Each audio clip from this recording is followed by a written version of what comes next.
Gordon Chang is the author of Nuclear Showdown: North Korea Takes on the World, and he's an expert in Asian foreign policy. Welcome back to the show, Gordon. Thank you so much, Lauren. What's going on? What is North Korea hoping to accomplish with this threat? I wish I did. Okay, well, you have a better chance than anybody else. You know, it looked like there was this real path to peace, and it was very I was very optimistic.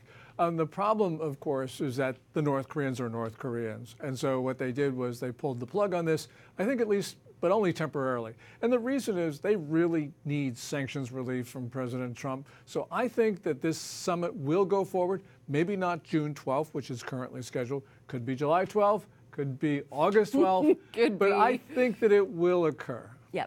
Sarah Sanders just said, and we just heard her say, that the White House expected this, and you say North Koreans are just being North Koreans. Is that what she meant, do you think?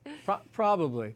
You know, there are reports that the White House was taken aback, and I think that almost everybody was, because it really did seem the North Koreans were acting very differently this time. But of course, you know, in the White House, I'm sure that they did not expect that there would be a straight path to disarmament of North Korea. So in that sense, I guess that they felt that, yeah, of course, there was going to be some hiccups along the way. And this is not a major one, at least I think, because essentially the North Koreans probably have gamed this out. And this is just sort of like, oh, we need to do this to make everyone realize how important we are. It seemed to be that he was trying to soften his stance early in order to establish himself as a statesman. And what you're saying now is that this could be an about face, maybe, in order, maybe a warning that he couldn't be trusted? Well, it's a warning. And I think that, you know, the American officials have put on the record what our position is. We want them to give up their weapons before we give them concessions. And so what the North Koreans were saying was essentially, look, we want concessions as we give up our weapons, sort of action for action, as it's called. So, you know, both sides are posturing right now, are basically telling the public what their positions are. And, you know, that's sort of natural. So I expect things will be okay. What's President Trump's best play right now? People are saying that he sort of jumped the gun. Yeah, I don't think so. I don't think he jumped the gun. His best play is just to sort of plan for the summit to occur on June 12th. If it doesn't, just increase the sanctions on North Korea and North Korea's major power sponsors, Russia and China. Do that, and then I think time works on our side. How does China play into all of this?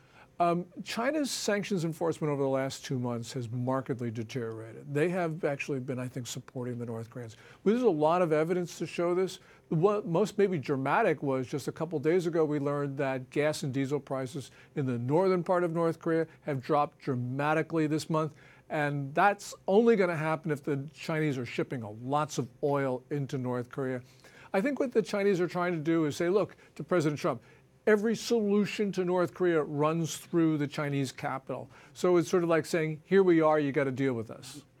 One last question. North Korea is very tough on Christians, and it's probably, I think, according to USCIRF, the United States Religious Freedom Organization, they say that it's the worst offender for Christians. Would a summit have any impact on that at all based on your policy experience? Only long term. You know, what they're going to be talking about at this summit would be North Korea giving up its nukes, giving up its ballistic missiles, returning the Japanese abductees. You know, these issues, human rights are, people say, on the back burner. But the point is, once North Korea starts to open up, then, you know, human rights, I think, are going to follow. And the reason is that the regime will not be able to resist, at least over the long term. You know, this was our view about China. China's big, though, so we actually failed there. But North Korea is very, very small. And so I think that we can swamp it. And so I would think, at least over time, things will get better. Thank you so much. Gordon Chang, author of Nuclear Showdown: North Korea. Thank you. Thank you.